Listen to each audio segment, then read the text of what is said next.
Drowning in Paper Flowers is a poignant literary fiction novel that explores grief, resilience, and the fragile beauty of human connection.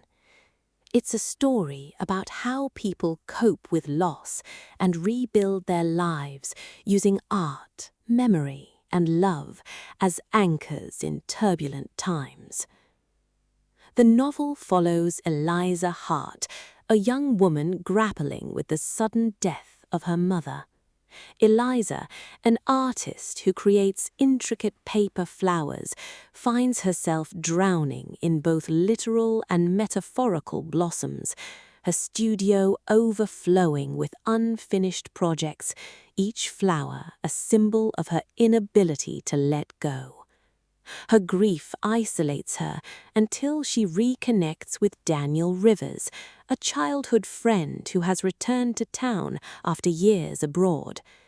Daniel, a writer struggling with his own demons, becomes both confidant and catalyst. Their friendship rekindles, slowly blossoming into romance, but Eliza's grief threatens to consume her before she can embrace love. The narrative thrives on literary and romantic tropes. Grief and healing. Eliza's journey reflects the universal struggle of moving forward after loss. Art as therapy. Paper flowers symbolize both fragility and resilience. Friends to lovers. Eliza and Daniel's bond deepens into romance. Small-town intimacy. Community ties provide both comfort and conflict. Supporting characters enrich the emotional depth. Margaret, Eliza's aunt, who urges her to confront grief rather than hide behind art. The town's art collective, whose members encourage Eliza to share her work publicly. Daniel's publisher, pressuring him to finish his novel, adding tension to his relationship with Eliza. Eliza's mother, through memory, whose presence lingers in Eliza's art and dreams. The climax builds when Eliza's paper flower installation is vandalized before its public unveiling. The destruction forces her to confront the truth.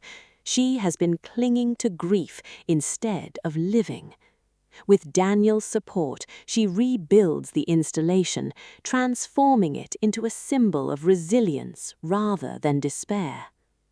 The resolution is tender and hopeful.